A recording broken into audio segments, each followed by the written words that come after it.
जिज्ञासा के माध्यम से खुशी।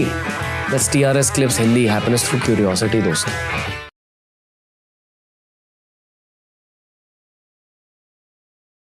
इस पॉडकास्ट में पहले प्यार की बातें करी हमने, फिर एक और इमोशनल सब्जेक्ट आ गया। आप बस्सी को जानते हो, एक स्टैंड अप कॉमिक? अनुभव सिंह बस्सी, मैंने देखा एक दो बार। Okay. उसका एक मैंने देखा था एपिसोड था, वो कॉलेज हॉस्टल में शायद कूलर बच्चों ने गिरा दिया, ऐसा कुछ था। बड़ा इंटरेस्टिंग था। बस्सी भाई आए थे पॉडकास्ट पर। अच्छा। मैंने सोचा कि मजाक करेंगे उनके साथ, जोक्स रैप करेंगे। वो पूरा पॉडकास्ट सीरियस हो गया मेंस इमोशनल हेल्थ के बारे में। इतना दर्द निकला है उस पॉडकास्ट में दोनों तरफ से। आई फील कि अक्सर लड़के एक दूसरे से इमोशनल बातें नहीं करते। हाँ, और ये एक्चुअली एक प्रॉब्लम है। इस पर अगर आपको इंटरेस्ट हो तो एक सिगमंड फ्रॉइड की स्टूडेंट थी नैन्सी कोडोरो, उनको पढ़िए। उनका थीसिस है, उसका नाम है the male inexpressiveness. Males do not have the capacity of expressing their emotions. वो छुपाते हैं ऐसा नहीं है, उनकी वो कैपेसिटी बचपन में खत्म हो जाती है। और उसका पूरा उन्होंने कहानी बताई। कहानी ये बताई कि जब बच्चा 6-7 साल का होता है, आप देखेंगे जब बच्चा पैदा होता है, बेटा हो या बेटी हो, माँ के साथ चिपक के सोता है जी, तो उसको माँ के साथ बड़ा सुकून मिलता है। उसको लगता है कि यही मेरा संसार है, क्योंकि माँ उसकी सभी जरूरतें पूरी करती है, तो उसको कंफर्ट लगता है वहां।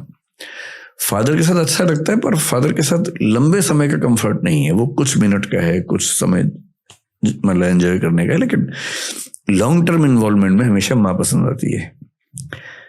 अब 6-7 साल या 8 की उम्र के बाद क्या होता है कि बेटे को हम माँ से अलग करने लगते हैं कि अलग कमरे में सो, दूर सो। और वो हर कल्चर की जरूरत है ताकि बेटे के मन में कुछ ऐसी फीलिंग्स ना आने लगे, क्योंकि वो बड़ा होने वाला है।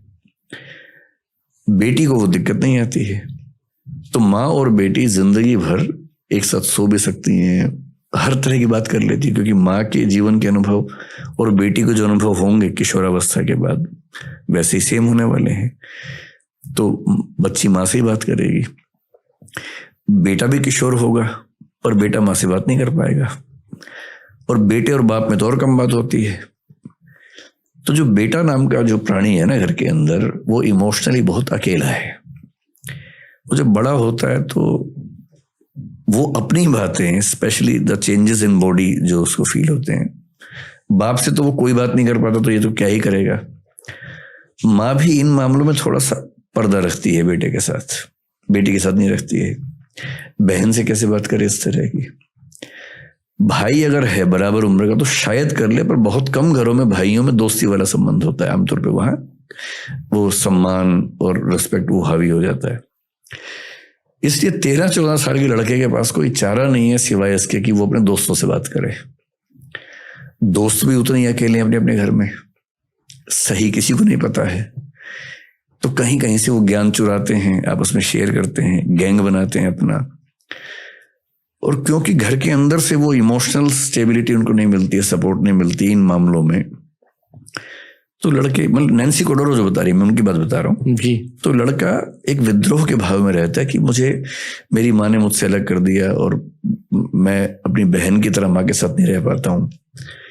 तो घर की दुनिया से डिटैच होके बाहर की दुनिया में सुकून ढूंढता है।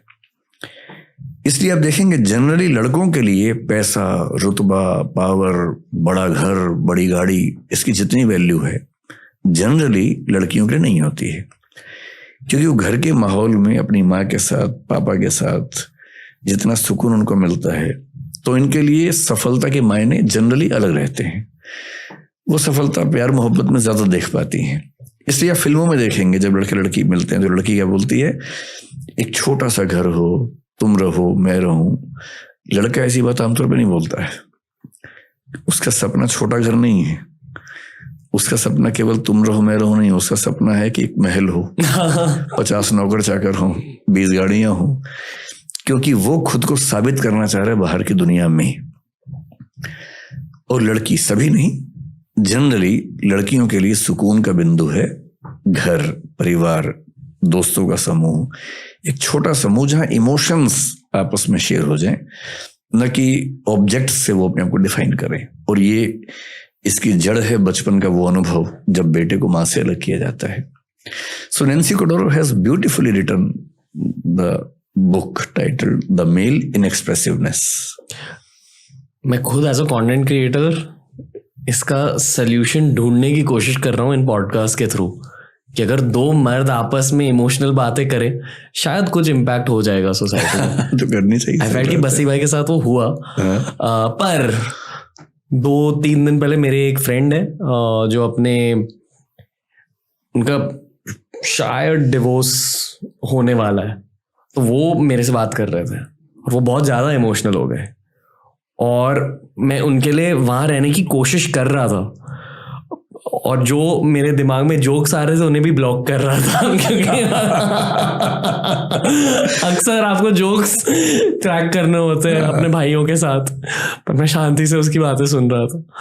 ये इतना मुश्किल होता है सर. आदमियों के लिए बहुत मुश्किल तो ये है कि किसी के दुख में हंसे बिना कैसे रहे. इसलिए कहीं किसी की डेथ हो जाए, आप बिहेवियर देखिए आदमी और औरत का वहां पर क्या है. महिलाएं जब जाती हैं जी, वहाँ कई महिलाएं बैठी हैं आराम से बात कर रही हैं, एक और महिला आई, सब मिलकर रोती हैं जी, एकदम ऑर्केस्ट्रा की तरह से चलता है. तो वो जो महिलाएं शांति से बैठ के बात कर रही हैं, एक की और आती सब कैसे रोने लगती है मैं नहीं समझ पाता, क्योंकि उनका अपने इमोशंस पे ऐसा कैसे कंट्रोल है. सब रोई 5-7 मिनट, फिर वो 7वीं महिला भी चुप हो गई, फिर बातें होने लगी, फिर 8वीं जब भी आएगी फिर 8 और रोएंगे उसके बाद.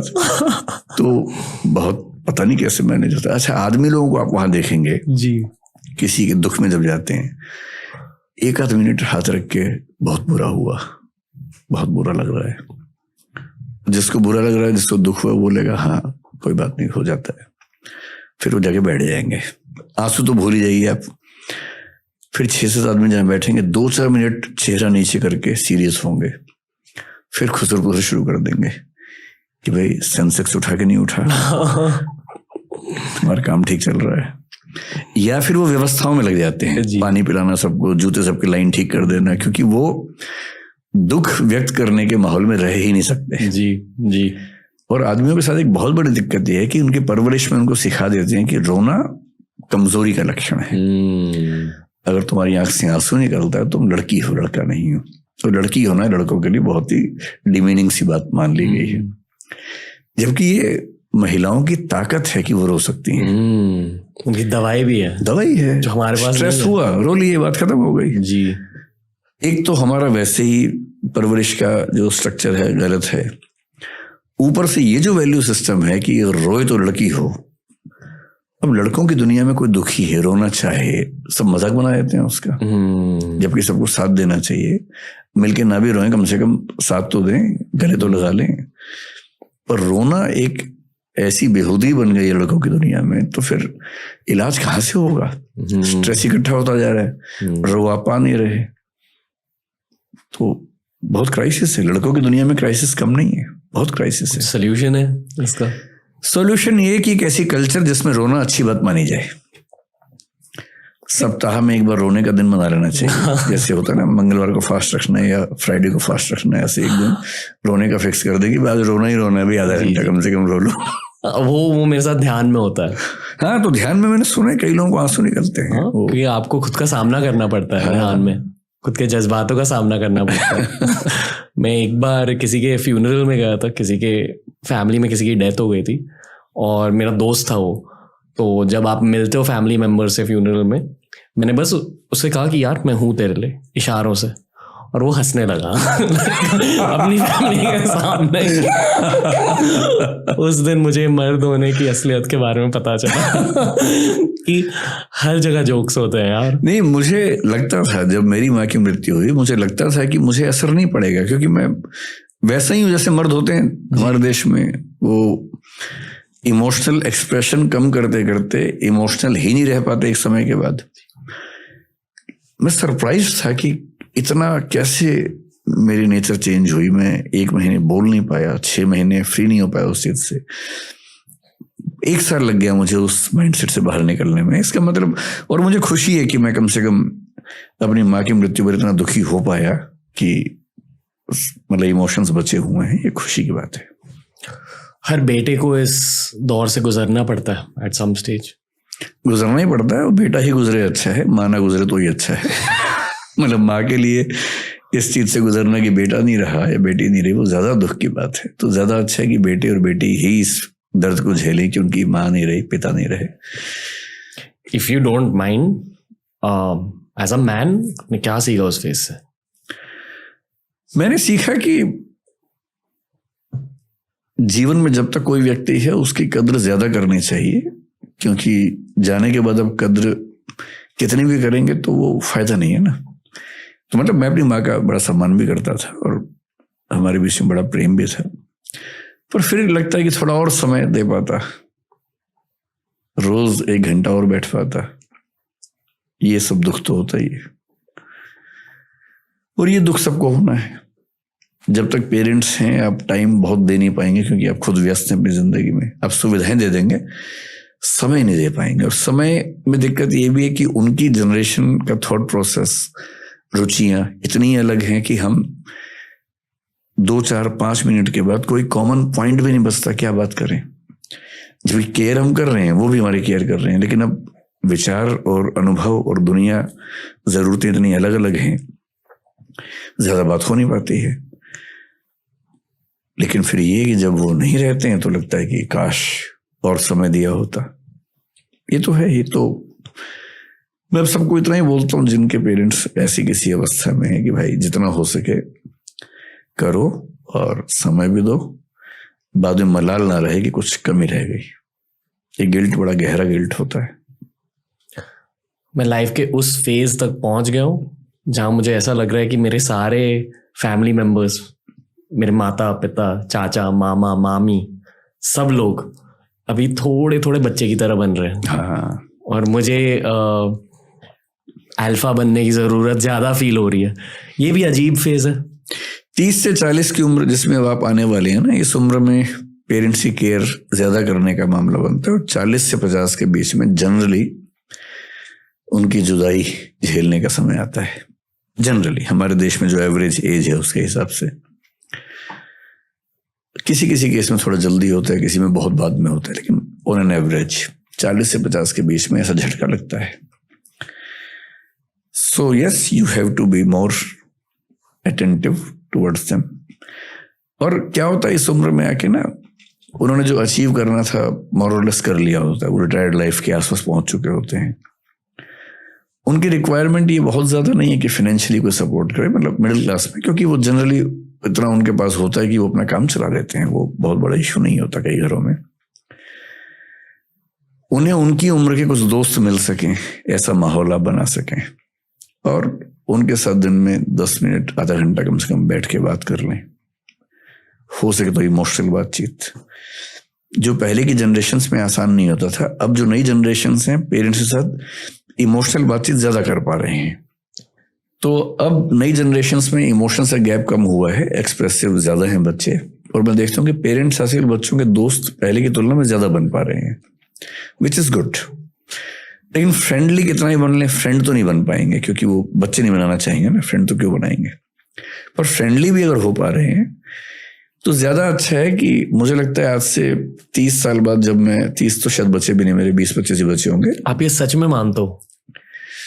मुझे बचपन में किसी ने कहा कि तुम्हारी उम्र 77 ईयर्स की है।